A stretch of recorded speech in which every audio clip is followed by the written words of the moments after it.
여러분과 함께 예배드리는 이 시간이 아주 저도 행복합니다. 여러분을 보니 저도 힘을 얻습니다. 아직도 이 나라에는 믿음을 지키는, 또 믿음 있는 사람들이 많이 있다는 걸 여러분을 통해서 느낍니다. 어려울수록 믿음을 지키고 또 더 앞장서서 화합하고 협력해서 앞으로 더 어떤 어려움이 온다 할지라도 잘 이겨낼 수 있으리라는 그런 소망을 여러분을 통해서 보게 됩니다. 우리가 이럴 때일수록 더 함께 기도했으면 좋겠고, 저도 여러분을 위해서 더 많이 기도하겠습니다. 믿음 안에서 여러분들이 정말 하나님의 은혜와 축복의 통로가 돼서 이 세상을 밝히는데, 이 세상을 진리로 이끄는데 아주 훌륭하게 쓰임받는 그런 성공적인, 그리고 어디에 내놓아도 간증이 될 만하고 자랑스러운 그런 인생들이 다 될 수 있도록 더욱더 기도하겠습니다. 여러분 한 사람 한 사람의 삶이 하나님의 능력과 힘을 얻어서 다 잘되고 형통할 때 교회도 성장하는 것이고 한국 교회도 더 하나님께 영광을 돌릴 수 있으리라 그렇게 믿습니다. 그래서 더 많은 사람이 나도 예수 믿어야 되겠다, 예수 믿는 게 최고다 라고 이구동성으로 다 고백하며 주께 돌아오는 그런 역사가 저와 여러분 또 이 교회를 통해서 이루어지기를 소망합니다. 이스라엘 백성도 바로 그와 같은 꿈과 비전을 가지고 그 길을 나섰습니다. 애굽에서 떠날 때 그들은 모세를 통해서 주어주신 하나님의 말씀이라는 꿈과 비전을 따라 나섰던 것이지요. 그래서 하나님의 놀라운 능력을 경험하며 정말 하나님이 이렇게 위대하신 분이구나 하는 걸 체험하면서 그들은 홍해를 건넜고, 홍해를 건넜을 때는 세상을 다 가진 것처럼 기뻐하고 아주 정말 행복해했습니다. 시내산에서 하나님과 계약을 맺고 성막을 만들어 하나님을 예배하는 삶을 시작하고, 그리고 하나님 백성답게 이제는 옛날 믿지 않는 그런 수준 낮은 삶을 떨쳐버리고 수준 있게 살아보자고 하나님의 말씀이라는 율법의 규칙들을 정하고 정말 수준 높은 하나님의 백성으로서의 삶을 시작하게 된 겁니다. 그리고 나서 이제 우리 민수기의 말씀에 와서는 가나안 땅을 정복해 들어가기 위해서 약속의 땅에 들어가서 우리가 원하는 꿈과 비전을 이루는 터전을 삼기 위해서 이스라엘 백성을 군대로 조직합니다. 60만이라고 하는 12지파를 중심으로 해서 큰 군대 위용을 갖추고 모든 행진의 순서 또 군대로서의 조직을 철저히 갖추니 과연 정말 그 위용을 보니 무엇인들 못할 것이 없을 만큼 당당해 보였습니다. 그런데 막상 오늘 가나안 땅을 문 앞에 두고 그 땅을 한번 정탐하라고 각 지파의 12명의 정탐꾼들을 보내서 40일 동안을 정탐하고 난 후에 오늘과 같은, 오늘 우리가 읽은 본문 말씀과 같은 일들이 벌어지고 말았던 것입니다. 가나안 땅을 정탐해 봤더니 과연 젖과 꿀이 흐르는 정말 풍요롭고 아름다운 땅이더라. 그런데 이게 문제입니다. 우린 거기 못 간다.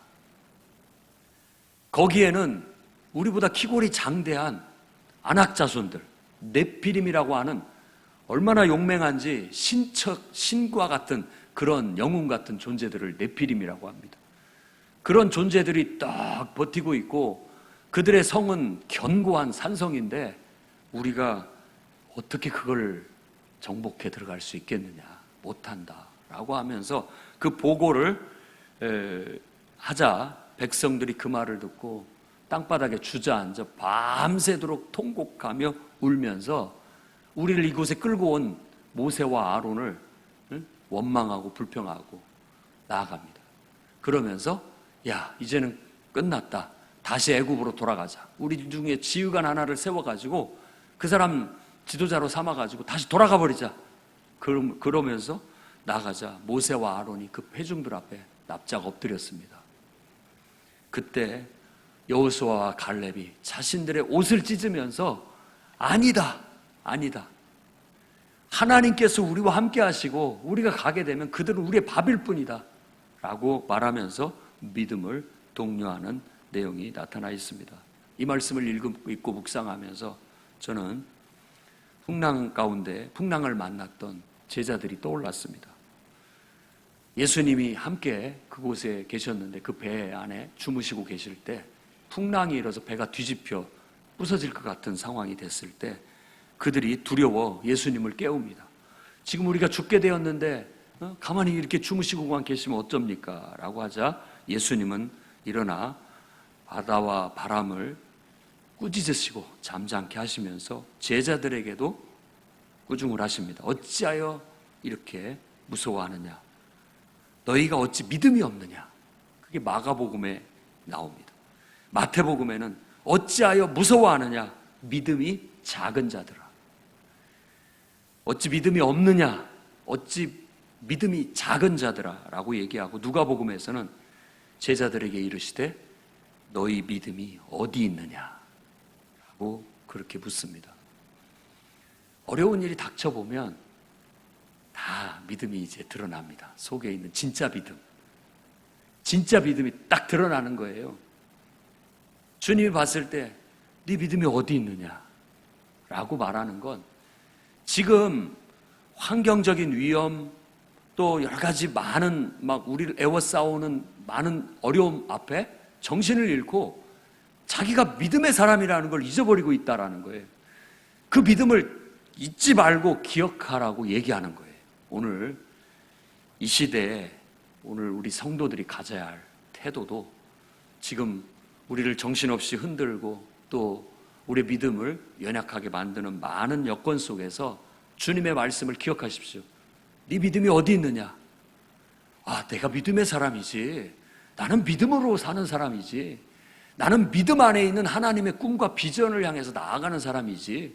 라는 걸 다시 일깨움으로써 믿음 위에 바로 설 수 있기를 바랍니다.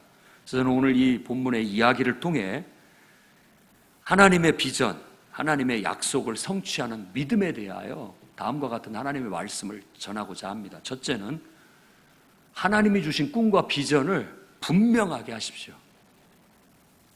약속의 땅에 대한 꿈과 비전은 믿음의 조상 아브라함에게 주어졌던 것입니다. 여호와께서 아브라함에게 너의 고향, 친척, 아비집을 떠나 내가 네게로 보여줄 땅으로 가라. 보여줬다라는 것은 비전이에요. 우리도 예수 믿는 믿음 안에는 이와 같은 하나님의 꿈과 비전이 있구나. 그 믿음을 보고 나아가는 겁니다. 아브라함도 그 비전을 보고 나아간 거예요. 하나님은 그에게 약속해 주십니다. 너로 큰 민족을 이루고 내게 복을 주어 내 이름을 창대케 하리니 너는 복이 될지라. 이 아브라함의 복이 내 복이 되고 아브라함의 꿈이 내 꿈이 되고 아브라함의 비전이 바로 우리의 비전이 되어야 되겠습니다. 아브라함의 후손들을 통해서 그 꿈과 비전은 계속 계승되어 왔고 이제 예수 그리스도를 통해서 새로운 꿈과 비전이 신약으로 우리에게 주어지게 되었는데 예수 그리스도를 통해서 우리는 예수를 믿는 믿음 안에서 악과 저주가 없는 더 이상 고통이 없는 하나님 나라의 약속을 받았습니다. 하나님 나라를 우리는 소망하고 그 나라를 이 땅에서도 경험하고 오는 세상에서도 그 완전한 하나님 나라에 참여하고자 하는 하나님 나라의 비전, 천국의 꿈과 비전을 가진 사람입니다. 그리고 예수 그리스도의 부활의 그 공로로 말미암아 우리도 예수님이 부활하신 것처럼 새 생명을 얻어 하나님의 생명, 신의 생명을 얻을 수 있는 약속을 받았습니다. 그게 우리의 예수를 믿는 믿음 안에서 꿈과 비전인 거예요. 인생을 살다 보니 우리가 경제적인 어려움, 또 여러 가지 인간관계의 어려움, 또 직장의 어려움, 사업의 어려움, 가정의 어려움 이런 문제들이 우리를 애워싸다 보니까 어느 순간 내가 이 꿈과 비전을 잊어버리거나 내가 믿음으로 사는 사람이라는 걸 잊어버리고 살 때가 있습니다. 누구도 장담할 수가 없습니다. 이 믿음이 적은 자들아 이렇게 말하는 예수님 외에 우리가 누구를 믿음 없다고 얘기할 수 있겠습니까?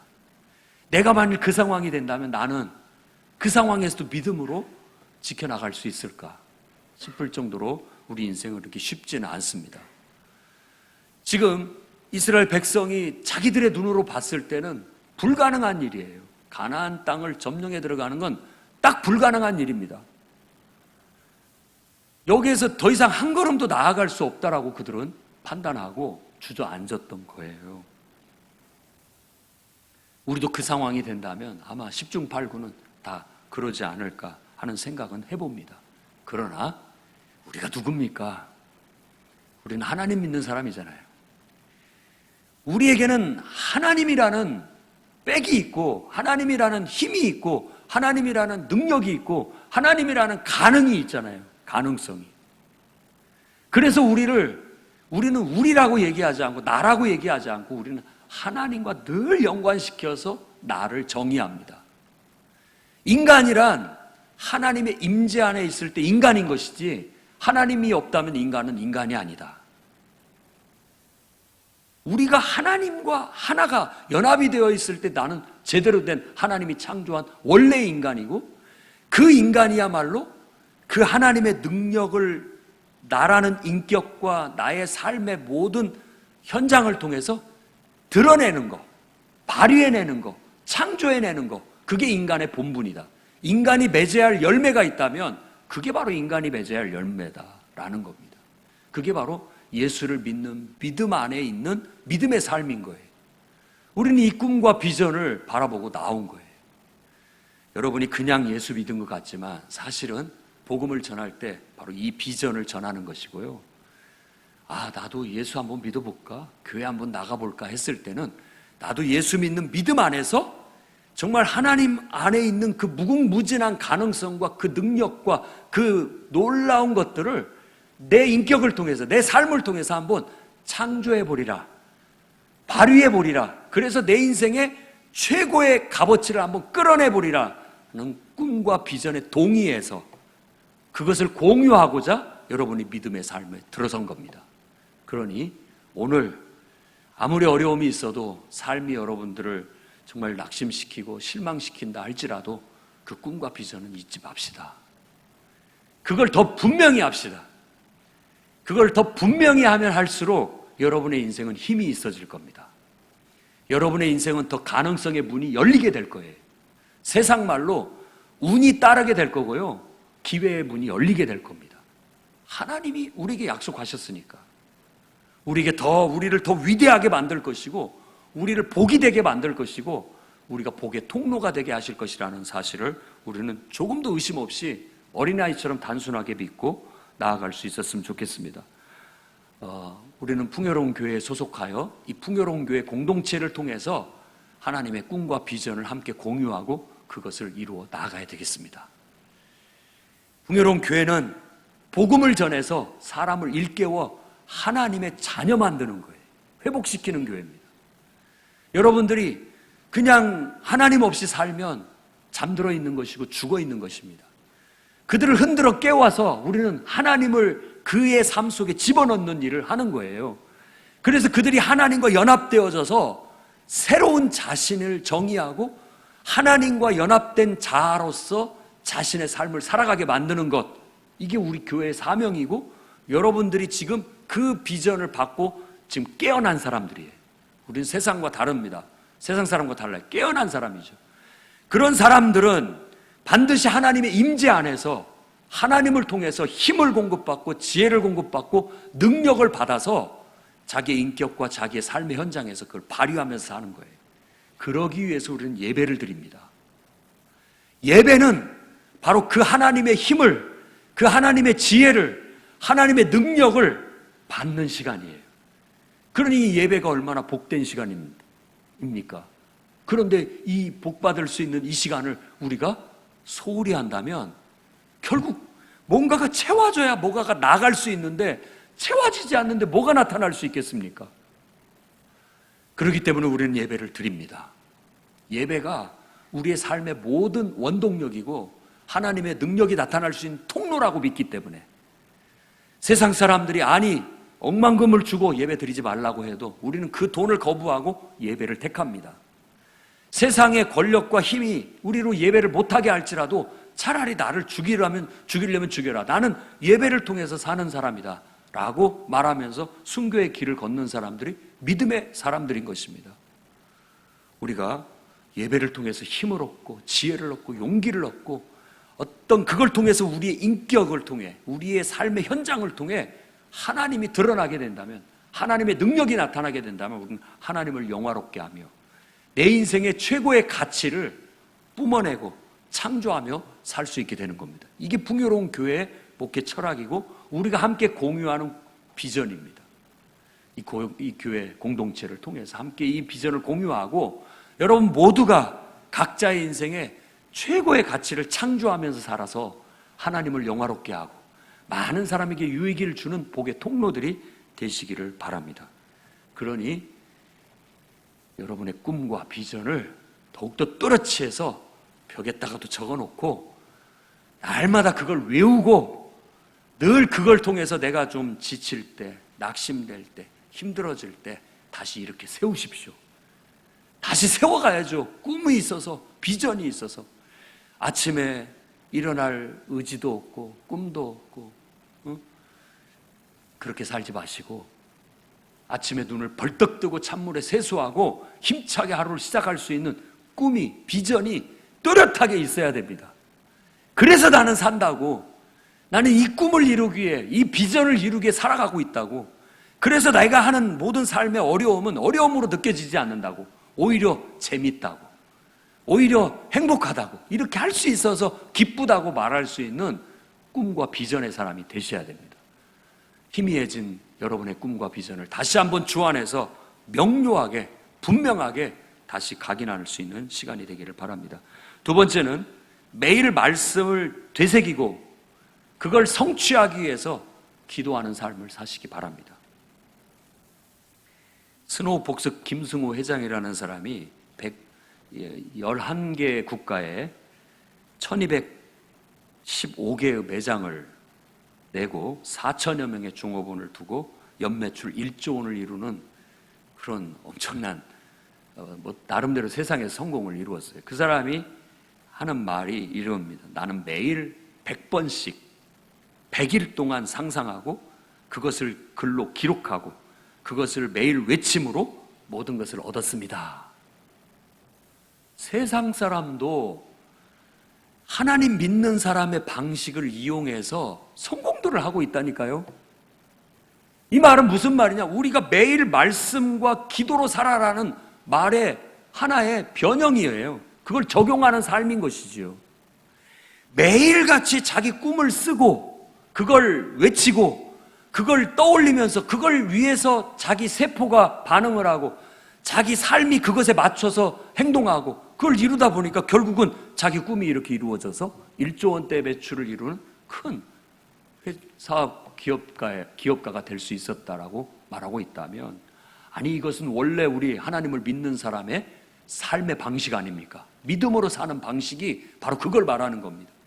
그렇기 때문에 우리가 날마다 매일 성경 말씀을 읽는 것은 성경에 기록되어져 있는 하나님의 꿈과 비전을 되새김질하는 거예요.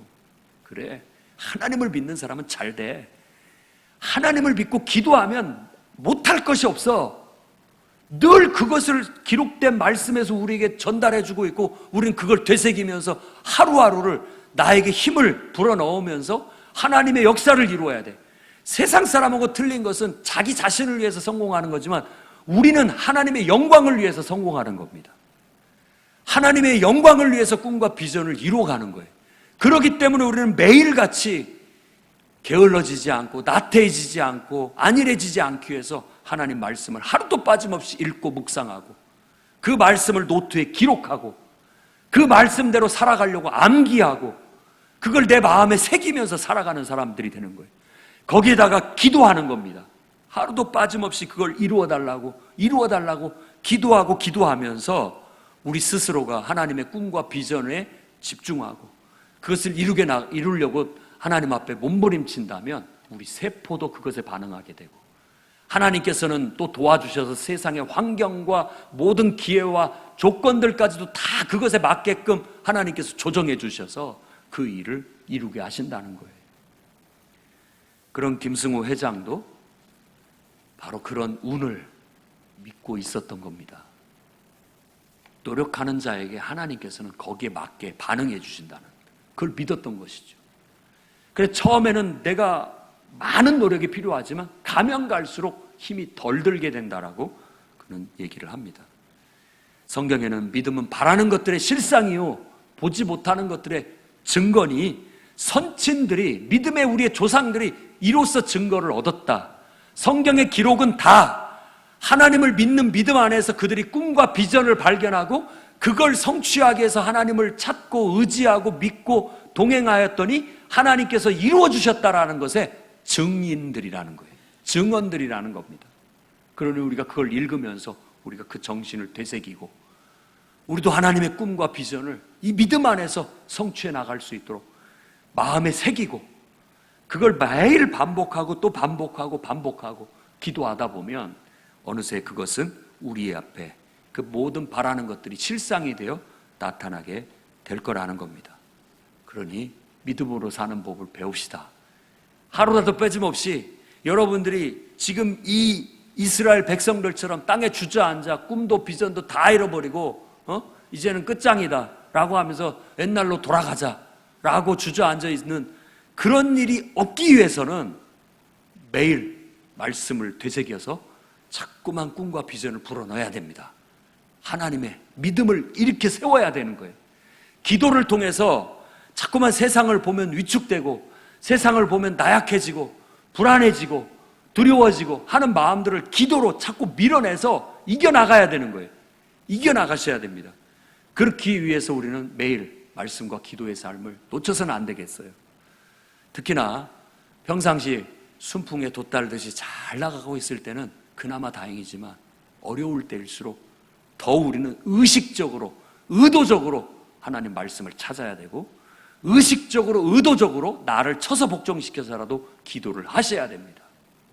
그래야 살아납니다. 그래야 믿음을 잃어버리지 않습니다. 믿음은 우리 안에 굳건한 반석처럼 있는데 내가 그걸 잊어버리는 거예요. 내가 믿는 하나님은 누구보다도 강하고 위대하시고 그분이 능치 못할 것이 없어요. 그런데 우리가 믿음을 잃어버리게 되면 여호와의 손이 짧아졌느냐? 하나님이 없어져 버리고 정말 모든 것들이 나를 에워싸는 것 같고 두려움과 낙심 속에 처해질 수밖에 없는 거예요. 그러니 우리는 깨어나기 위해서 믿음을 깨우기 위해서라도 기도와 말씀에 더욱더 집중할 수 있는 여러분들이 돼서 하나님 안에 여러분의 인격과 여러분의 삶을 통해서 펼쳐야 할 꿈과 비전을 누구보다도 탁월하게 이뤄 나가십시오. 그리고 간증하십시오. 믿고 기도했고 하나님 말씀 붙잡고 살았더니 이렇게 하나님께서 해결해 주셨습니다. 이렇게 하나님께서 성취하게 도와주셨습니다. 라고 말할 수 있는 모든 성도들이 됐으면 좋겠어요. 지금 시대는 믿음을 가진 자만 살아남습니다. 믿음이 없으면 주저앉고 떨어져 나가게 돼 있습니다. 정말 안타까운 거예요. 믿음을 강하게 갖고 일어서는 자만이 하나님 나라를 경험할 수 있고 하나님의 복을 경험할 수 있고 하나님의 능력을 경험할 수 있어서 더 하나님의 영광을 드러낼 수 있는 것이죠. 그러니 여러분 깨어나십시오. 여러분 믿음의 용사가 돼서 하나님의 간증거리가 되고 자랑거리가 되어주십시오. 믿음의 용사가 돼서 이 풍요로운 교회의 자랑거리가 되고 이 한국교회 크리스찬의 자랑거리가 되어주십시오. 그러면 하나님도 기뻐하시고 우리도 그들을 통해서 더 놀라운 복을 얻게 될 줄로 믿습니다. 마지막 세 번째는 믿음의 주도권을 놓치지 말고 유지하라는 겁니다. 눈의 아들 여호수아와 갈렙은 다른 정탐꾼들의 악담, 부정적인 보고와 다른 얘기를 합니다. 같은 것을 보고 같은 것을 들었어도 그들은 그 어떤 조건에 어떤 상황에 압도당하지 않았다는 거예요. 이게 중요합니다. 주도권을 잃어버리느냐 잃어버리지 않느냐, 이건 여러분의 삶에 아주 중요한 문제입니다. 여러분, 누구 때문에 내 인생이 이렇게 됐다고 원망하고 불평하는 사람은 지금 내 주도권을 그 사람한테 넘겨버리는 겁니다. 아셔야 돼요. 내가 주도적이지 못하고 나는 지금 그 사람한테 내 주도권을 넘겨버리고 있는 거예요. 환경이 이렇기 때문에, 조건이 이렇기 때문에 내가 못한다라고 원망하고 불평하는 사람은 지금 그 환경과 조건에 내 주도권을 넘겨줘버리는 겁니다. 그러면 어떤 일이 벌어지느냐?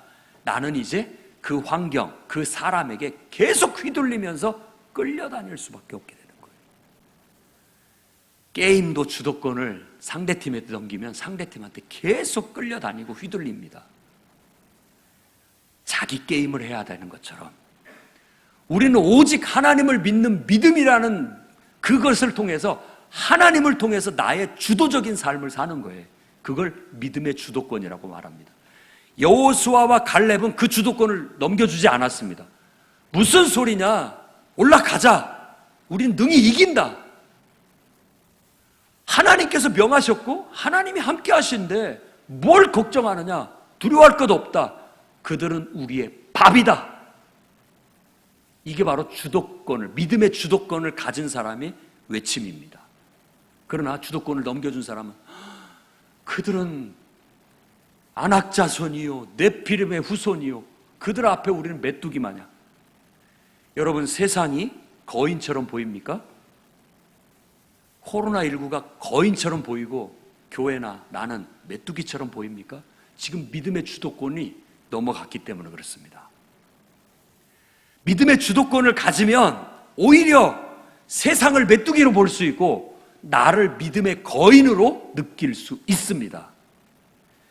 갈렙은 분명히 믿음의 주도권을 가지고 그 헤브론 땅에 있는 안악자손들, 네피림의 후손들, 우리보다 키가 몇 배나 더 큰 그 용맹스러운 용사들, 그들 하나님께서 우리와 함께 하시면 다 이길 수 있다라고 말했고, 결국 나중에 그 헤브론 땅을, 그 안악자손들을, 그 거인들을 다 물리치고 그 땅을 차지하는 사람이 갈렙이 됐습니다. 갈렙은 헤브론 땅을 차지했습니다.